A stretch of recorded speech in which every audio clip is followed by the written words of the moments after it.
জিলহজ মাসের 10 তারিখ বিশেষ যে আমল, এই বিশেষ আমলের মধ্যে একটা হলো ঈদের নামাজ আদায় করা এবং আরেকটা হলো যাদের উপর কোরবানি ওয়াজিব তারা কোরবানি করবেন। ঈদের নামাজ আদায় করার আগে কেউ যদি কোরবানি করেন তার কোরবানি আদায় হবে না। সৈয়দুনা হযরতে বারা বিন আজিব রাদিয়াল্লাহু তাআলা আনহু থেকে বর্ণিত যে আমার মামা ঈদগাহে যাওয়ার আগে, ঈদের নামাজ আদায় করার আগে কুরবানি করলেন। এই খবরটা আল্লাহর নবী সাল্লাল্লাহু আলাইহি ওয়াসাল্লাম যখন পাইলেন, রাসূল পাক সাল্লাল্লাহু আলাইহি ওয়াসাল্লাম তাকে হুকুম করেছেন, তোমার কুরবানি হয় নাই, এটা সাধারণ জবাইকৃত একটা জন্তু। কুরবানি হবে তখনই যখন তুমি ঈদের নামাজ আদায় করার পরে তোমার কুরবানির পশু জবাই করবে। তখন হাজরিনে কেরাম, এই যে কুরবানি আমরা করি, এর কুরবানির ফিলোসফিটা কি? আমরা যে কুরবানি করি এর ফিলোসফিটা কি? এখানে হাদিস শরীফের দিকে যদি আমরা যাই, আমরা দেখি সৈয়দনা হযরতে যায়েদ বিন আরকাম রাদিয়াল্লাহু তাআলা আনহু থেকে বর্ণিত একখানা হাদিস মুসনাদে আহমদ এবং সুনানে ইবনে মাজার মধ্যে এই হাদিস উল্লেখ করা হয়েছে যে আল্লাহর নবীর সাহাবায়ে কেরাম নবীজি সাল্লাল্লাহু আলাইহি ওয়াসাল্লামকে প্রশ্ন করলেন, নবীর খেদমতে জানতে চাইলেন, ইয়া রাসূলুল্লাহ মা হাযিহিল আদাহি, নবীজি আমরা যে কুরবানি করি এই কুরবানি এটা কি? নবীজি সাল্লাল্লাহু আলাইহি ওয়াসাল্লাম জবাব দিলেন, সুন্নাতু আবিকুম ইব্রাহিম, এই কুরবানি এটা হচ্ছে তোমাদের বাবা হযরতে ইব্রাহিম আলাইহিস সালামের সুন্নত। ইব্রাহিম আলাইহিস সালাতু ওয়াস সালামের সুন্নত কিভাবে হলো? ইতিহাসের দিকে যদি আমরা তাকাই, সাইয়্যিদুনা হযরতে ইব্রাহিম আলাইহিস সালামকে আল্লাহ রাব্বুল আলামিন তার জীবনে অনেক বেশি কঠিন অনেক পরীক্ষা করেছেন এবং প্রত্যেকটা পরীক্ষায় হযরতে ইব্রাহিম আলাইহিস সালাম উত্তীর্ণ হয়েছেন। কঠিন পরীক্ষাগুলোর মধ্যে একটা পরীক্ষা ছিল তার কলিজার টুকরার সন্তান। ৮৬ বছর অথবা ৯০ বছর অথবা ১২০ বছর, বিভিন্ন রেওয়ায়েত আছে। ইব্রাহিম আলাইহিস সালামের বয়স যখন ৮৬, ৯০ অথবা ১২০ বছর, তখন আল্লাহ রাব্বুল আলামিন তাকে এক সন্তান দান করলেন।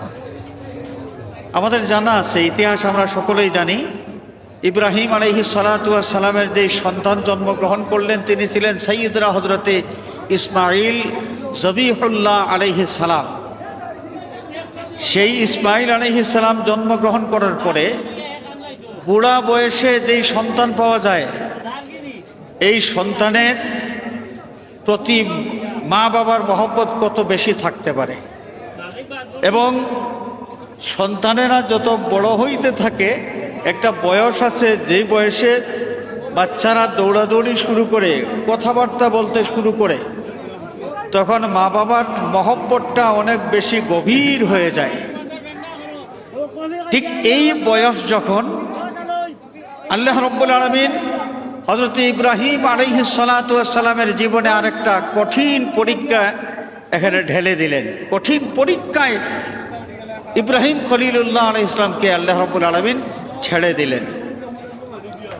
সেই পরীক্ষাটা কি ছিল? قال يا بني إني أرى في المنام أني أذبحك فانظر ماذا ترى। ইব্রাহিম আলাইহিস সালাম স্বপ্নের মাধ্যমে আল্লাহ রাব্বুল আলামিনের পক্ষ থেকে আদিষ্ট হয়েছেন যে ইব্রাহিম, তোমার কলিজার টুকরা সন্তানকে তুমি কুরবানি করো। ইব্রাহিম আলাইহিস সালাম চিন্তার মধ্যে পড়ে গেলেন যে আমি কি দেখলাম। জিলহজ মাসের ৮ তারিখ এই স্বপ্ন দেখেছিলেন এবং চিন্তা করেছিলেন যে আমি কি দেখলাম। এই চিন্তা করা তিনি শুরু করলেন। এই কারণে জিলহজ মাসের ৮ তারিখ এটাকে ইয়াউমুত তারবিয়া বলা হয়। ইয়াউমুত তারবিয়া। সাইয়্যিদনা ইব্রাহিম খলিলুল্লাহ আলাইহিস সালাতু ওয়াস সালাম চিন্তা করতে করতে স্বপ্নের তাবির যখন বুঝতে পারলেন যে আল্লাহ পাক কিসের হুকুম দিয়েছেন, তার কলিজার টুকরা সন্তানকে কুরবানি করতে হবে এই হুকুম দিয়েছেন, এই বিষয়টা তিনি পরিষ্কারভাবে বুঝতে পারলেন যেই দিন জিলহজ মাসের ৯ তারিখ ছিল। সাইয়্যিদনা ইব্রাহিম আলাইহিস সালাতু ওয়াস সালাম আল্লাহ রাব্বুল আলামিনের পক্ষ থেকে স্বপ্নের মাধ্যমে যখন হুকুম লাভ করলেন, নবীরা যা স্বপ্ন দেখেন তাও ওহী, স্বপ্নের মাধ্যমে যা কিছু দেখেন কোনো হুকুম লাভ করলে এই হুকুম বাস্তবায়িত করতে হয়। ইব্রাহিম আলাইহিস সালাতু ওয়াস সালামের জীবনে কঠিন আরেকটা পরীক্ষা দেখা দিল যে সন্তানের প্রতি আমার মহব্বত যতই বেশি থাকুক, ওয়াল্লাযীনা আমানু আশাদ্দু হুব্বাল লিল্লাহ, ঈমানদার যারা তাদের অন্তরের মধ্যে সবচাইতে বেশি মহব্বত থাকে আল্লাহর প্রতি। কার জন্য সবচাইতে বেশি মহব্বত? আল্লাহর জন্য সবচাইতে বেশি মহব্বত। এখন তার সন্তানের প্রতি যে মায়া, যে মোহ, যে মহব্বত, এই মহব্বতকে দূরে ঠেলে দিয়ে আল্লাহ পাকের মহব্বত তার অন্তরের মধ্যে প্রবলভাবে ধারণ করে আল্লাহর হুকুম পালন করার সিদ্ধান্ত তিনি নিলেন।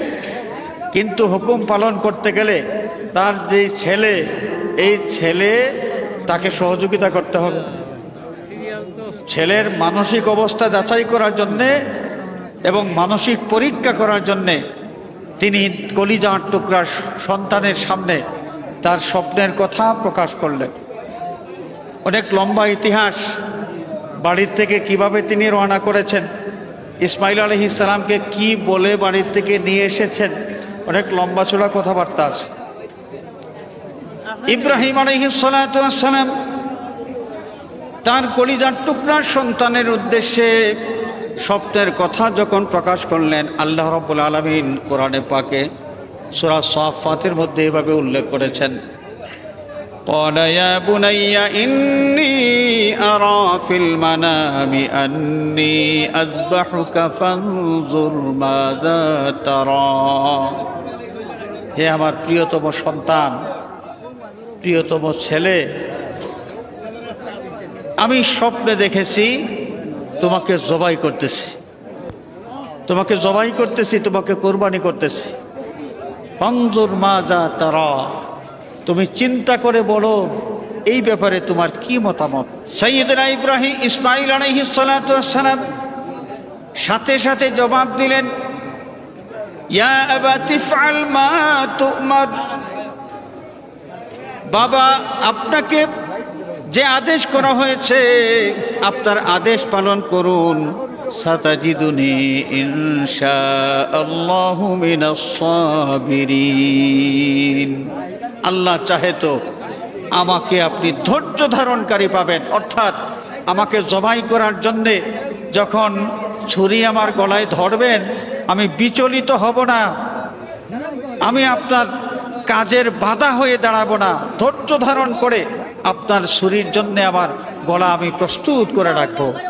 আপনি আপনার এই কাজ আপনি করুন, আমার পক্ষ থেকে আপনি কোনো সমস্যার মধ্যে পড়বেন না। তাহলে কি বোঝা গেল? সাইয়্যিদনা হযরত ইসমাঈল আলাইহিস সালাতু ওয়াস সালাম আল্লাহর ওয়াস্তে কুরবানি হওয়ার জন্য তিনি মানসিকভাবে প্রস্তুত হয়ে গেলেন।